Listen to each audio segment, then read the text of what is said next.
శ్రీ వెంకటేశ్వర వ్రతకల్పము 3వ అధ్యాయము. శ్రీ వశిష్ఠ ఉవాచ. ఈ అధ్యాయాన్ని మహాతపోనిష్ట గరిష్ఠులైన శ్రీ వశిష్ఠ మునీశ్వరుల వారు శ్రీమన్నారాయణుల వారి అనుగ్రహంతో మనకు వివరించారు. ఓ కలియుగ వాసులారా, శ్రీనివాసుని ప్రియ భక్తులారా, వైకుంఠంలోని శ్రీమన్నారాయణుడే నేటి తిరుమల శ్రీ వెంకటేశ్వరుడు. కలియుగ వాసులైన మీ అందరి కష్టాలను తీర్చడానికి స్వామి మీకు అతి చేరువలో ఈ తిరుమల కొండపై అవతరించారు. ఆ స్వామి వారిని ప్రసన్నం చేసుకొనడానికి ఈ వ్రతం మిక్కిలి సులభతరం. ఈ వ్రతం భక్తి శ్రద్ధలతో ఆచరించిన వారు సకల సౌభాగ్యాలను అనుభవిస్తారు. పూర్వకాలంలో అవంతి దేశంలో భాగ్యనగరం అనే పట్టణం ఉండేది. పేరుకు తగినట్లుగానే ఆ పట్టణంలో అనేక మంది భాగ్యవంతులు ఉండేవారు. అయితే వారు తమ తమ సంపదలను చూసుకొని గర్విస్తూ మిగిలిన సామాన్యులను అతి హీనంగా చూసేవారు. ఆ ఐశ్వర్యమంతా తమ గొప్పేనని తలుస్తూ నిత్య పూజలు కాదు గదా, విశేష రోజులలో కూడా ఏ పూజలు చేసేవారు కాదు. ఆ సృష్టికర్త శ్రీమన్నారాయణునికి వీరందరికీ జ్ఞానోదయం కలిగించాలని తోచింది. ఒక రోజున ధనవంతులందరూ అనేక విందు విలాసాలలో మునిగి తేలుతున్నారు. ఆ పట్టణ తూర్పు వీధిలో గల శ్రీ లక్ష్మీనారాయణ ఆలయంలో కనీసం దీపం వెలిగించే నాథుడు కూడా కరువయ్యాడు.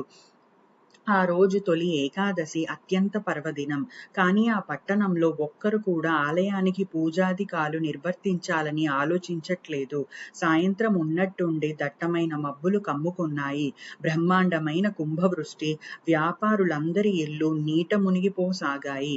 అంతా గాఢాంధకారం. తెల్లవారేసరికి ఊరంతా నేలమట్టమయ్యింది. వ్యాపారుల ఇళ్లన్నీ కూలిపోయాయి. అన్ని ఐశ్వర్యాలు పోయి చివరికి కట్టుబట్టలతో మిగిలారు. ఎందుకీ ఉపద్రవం, ఎందుకీ జలప్రలయం, ఎవరికీ అంతుబట్టట్లేదు. అంతలో వారికి ఒక విశేషం కనిపించింది.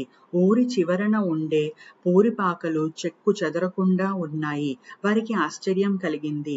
ఇంత కుంభవృష్టిలోనూ ఈ పూరిపాకలు ఎలా ఉన్నాయి అని వారిలో వారు అనుకుంటుండగా ఇంతలో ఒక పెద్ద మెరుపు మెరిసింది. ఆకాశవాణి ఇలా పలికింది: ఓ మూర్ఖులారా, మీ సంపదలన్నీ మీ గొప్పతనమని తలుచుకొనటం వలనే ఇలా జరిగింది. ఆ పూరి గుడిసెలో నివసించే దేవయ్య నాకు ప్రియభక్తుడు.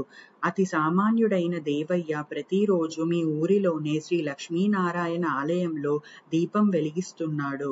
అంతేకాక ప్రతి ఏకాదశి నాడు తనకు వీలున్నంతలో శ్రీ వెంకటేశ్వర వ్రతకల్పాన్ని నిర్వర్తిస్తున్నాడు.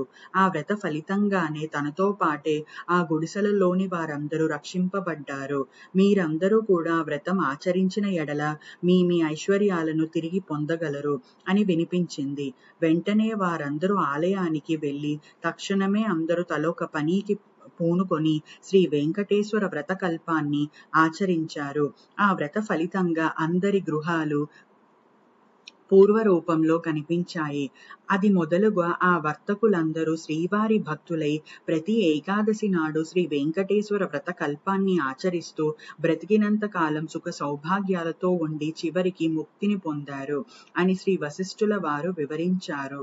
గోవింద గోవింద గోవింద. 3వ అధ్యాయము సమాప్తము.